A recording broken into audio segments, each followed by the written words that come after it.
자유한국당 심재철 의원의 비공개 정부 예산 자료 확보 논란이 갈수록 커지는 분위기입니다. 네, 심 의원은 오늘 경제 분야 국회 대정부 질문에 직접 질문자로 나설 예정인데요. 이에 앞서 추가 자료를 내놓으면서 폭로를 이어갔습니다. 정치부 취재기자 연결합니다. 조태현 기자. 네, 국회입니다. 자, 오늘도 심재철 의원이 추가 폭로에 나섰다고 하는데 어떤 내용이 담겨 있습니까? 네, 오늘 경제 분야 대정부 질문을 앞두고 자유한국당 심재철 의원이 정부의 업무 추진비 사용 관련 문제를 추가로 폭로했습니다. 업무 추진비를 사용한 뒤에는 기장, 그러니까 장부 입력을 하게 되는데요. 업종을 가장 많이 누락한 부처가 기획재정부라는 겁니다. 자신과 보좌진을 고발한 기재부에 역공을 취한 모양새입니다.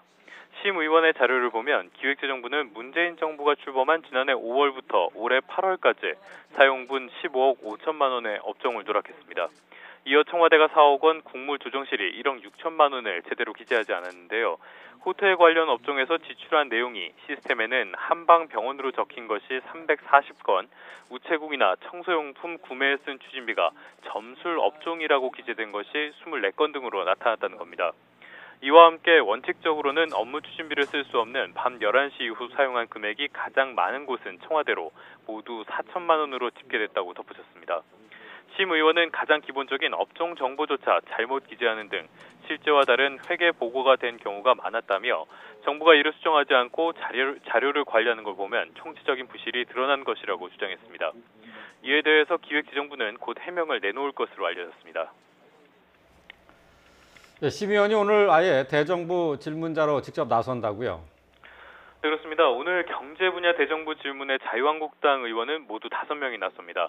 원래는 심재철 의원이 없었는데요. 이 비공개 예산 자료 확보 논란이 불거진 뒤에 최고일 의원 대신 질문자로 참여하게 됐습니다.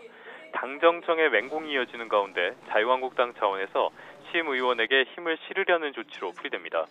심 의원은 5번째 질문자로 나서는데요. 아무래도 오전에 질의할 가능성이 커 보입니다.